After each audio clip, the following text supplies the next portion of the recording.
Racers, rev your engines. Carla Winston brandished her checkered flag like she was at Indy, not knee-deep in my 60-year-old wheat field. 20 Mustangs and Chargers roared to life, a deafening storm of 120 horsepower engines shredding my golden crop.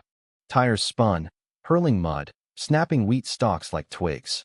Carla stood atop her sleek black Cadillac, smirking like a conqueror. Down the makeshift track they thundered, her grin wicked as she savored the destruction. Perfect, her eyes seemed to gleam.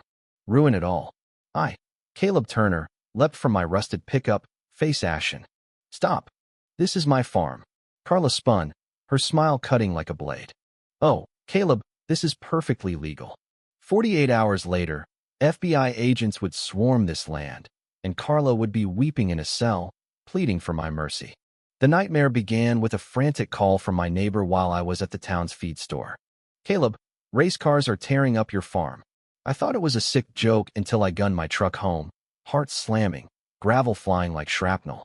The Turner farm, ours since 1962, was my grandfather's legacy, carved from 3 jobs' wages and a dream bigger than his means. Each wheat seed held 60 years of sweat, failed harvests that nearly crushed us, and golden seasons that sustained our name through sheer will. Cresting the hill, my blood froze. Carla Winston, our new HOA president, had turned my field into a drag strip. She stood like a tyrant queen, waving that flag with glee, her polished nails stark against the chaos. 20 racers churned my grandfather's soil into a war zone, engines howling, topsoil scattering like ash at a demonic festival. Gasoline and crushed wheat me years' livelihoods tongued the air, a dystopian reek. Carla saw me charging toward her and waved like she was hosting a Sunday picnic, not a massacre. Her Cadillac was parked for a prime view, its plate reading Rain 1, a warning I'd missed when she invaded our rural enclave. Caleb, this is a school fundraiser, she cooed, venom cloaked in sugar. You wouldn't rob kids of scholarships, would you? She flashed a document from her luxury purse, waving it like a royal decree. Mayor Harrison greenlit this 2 hours ago. All legal. I demanded a halt, pointing at the wreckage, 40% of my crop obliterated, thousands in losses mounting. Her facade cracked, eyes icy. Caleb, you owe the HOA $18,000 for landscaping violations and pest harboring. This race settles it, per Regulation 47B. My gut twisted. Violations? Pests. My farm met every agricultural standard. She produced another paper, dense with legalese, stamped last week rules I'd never seen, fines I'd never been told of. It screamed ambush. When the last car crossed the finish line, $80,000 in crop damage stared me down, my entire year's income, gone in hours. I filmed it, posting to Facebook. HOA destroying family farm now. Carla's eyes narrowed. That's libel, Caleb. I'm tacking on $50,000 for defamation. As racers left and dust settled, she approached, her smile chilling. Lesson 1, Caleb. Play nice next time. This wasn't about fines or charity. It was war, and I was its target. That night, I scoured HOA bylaws, eyes stinging, coffee cold beside piles of papers. My 16-year-old daughter, Ava, joined me, her tech-savvy unearthing a digital trail that turned rage to dread. Carla had rewritten 23 bylaws in 8 months, each expanding her power to fine while shielding her from challenge. We found 5 families hit with the same playbook: fake violations, crushing fines, forced sales to Horizon Realty LLC. Ava pulled social media posts from these victims, their despair echoing ours: bewilderment, defeat, cheap buyouts. Carla had perfected legal extortion, nearly unstoppable without wealth. Then we struck gold. The fundraiser was a fraud. Carla charged racers $100 each, pocketing $2,000 while preaching charity. Next morning, Ruth Sanchez, a 67-year-old widow and Carla's first prey, shared her tale over coffee in her tiny apartment, a downgrade from her lost home.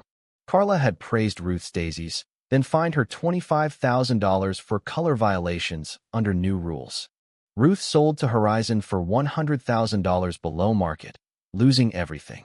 She gave me Horizon's address, a seedy downtown office.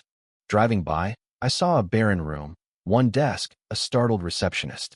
It reeked of affront. 2 days later, Carla's lawyer slapped me with a $200,000 lawsuit for defamation and interference, plus a lien to freeze my assets. Legal fees $25,000 to start could ruin me. At 2 a.m., I sat in my kitchen, numbers spelling doom. Fight, and I'd lose the farm to costs. Fold, and Carla would take it. Ava found me, tears in my eyes, and asked, "Dad, will you let her erase Grandpa's legacy?" Her pain stung, but her fury reignited me. "I'm hacking her systems to expose her," she vowed. I couldn't condone it, but justice wasn't coming legally. Ava breached Mayor Harrison's emails, revealing a months-long pact with Carla. He got 10% of every forced sale, with DC. Contacts for extra muscle. This wasn't local greed, it was a federal web. We fought back with Justice for Turner Farm on Facebook and Turner Farm Truth on TikTok, posting evidence-driven videos. Our first, 5 families ousted by HOA, went viral, hitting 50,000 views in a day. Comments poured in from others facing HOA tyranny, building a corruption archive. I interviewed Ruth and other victims, their stories exposing Carla's scheme. A video of Horizon's empty office, with the receptionist's evasive answers, sparked viewer investigations into corporate records. Carla launched a slick HOA Harmony page, painting herself as a community saint. She hosted a press-friendly coffee event, recasting forced sales as happy moves. But our traction grew, national media amplifying us. Carla went nuclear, hiring a PR firm to brand me a violent radical. Fake quotes claimed I threatened families. Ava came home crying, shunned by friends, scared by news reports. She begged me to pay Carla's fines. I explained the farm's legacy, and by dawn, Ava was back, fiercer. She traced Horizon to Riverfront Ventures, owned 30% by Carla, 25% by Harrison. They'd bought 47 acres for a $50 million resort casino. My farm was a linchpin. In Dad's papers, I found a federal agricultural contract signed before his cancer death, worth millions. His last email, "Caleb, the farm's vital, I'll explain soon," clicked. Ruth and I scoured county records, confirming Riverfront's land grab. The contract tied our farm to a government agency, hinting at strategic value. Carla intensified, pushing an HOA vote to cut my utilities, claiming I was a danger. It passed, forcing me onto generators and well water. But support surged, volunteers brought aid, and NBC covered us. I stayed factual, letting evidence speak. Carla's nights, I learned, were spent vowing to a photo of her daughter, lost in a custody fight, that she'd win her back with millions. Her DC investor demanded my farm. I called agricultural agencies about Dad's contract, getting vague replies. A USDA caller quizzed me on unknown grain shipments. Days later, someone photographed my fields, claiming a survey, then bolted. We were under surveillance. Ava hacked Carla's emails, finding mentions of our farms, government value, and DC pressure. At 6 a.m., Agent Emily Park called. "FBI, we have a National Security Act warrant. Be outside in 10. SUVs and armed agents flooded my farm, testing soil and grain, alleging I supplied tainted wheat to military contractors, endangering soldiers. Penalties? 20 years, farm seizure. News helicopters swarmed, labeling me a traitor." Ava sobbed, shunned by peers. In detention, I saw the probe's timing. Post-viral videos screamed sabotage. Ruth visited, recalling Carla's early questions about federal contracts. On bail, Colonel Mark Evans, a Pentagon agriculture expert, met me.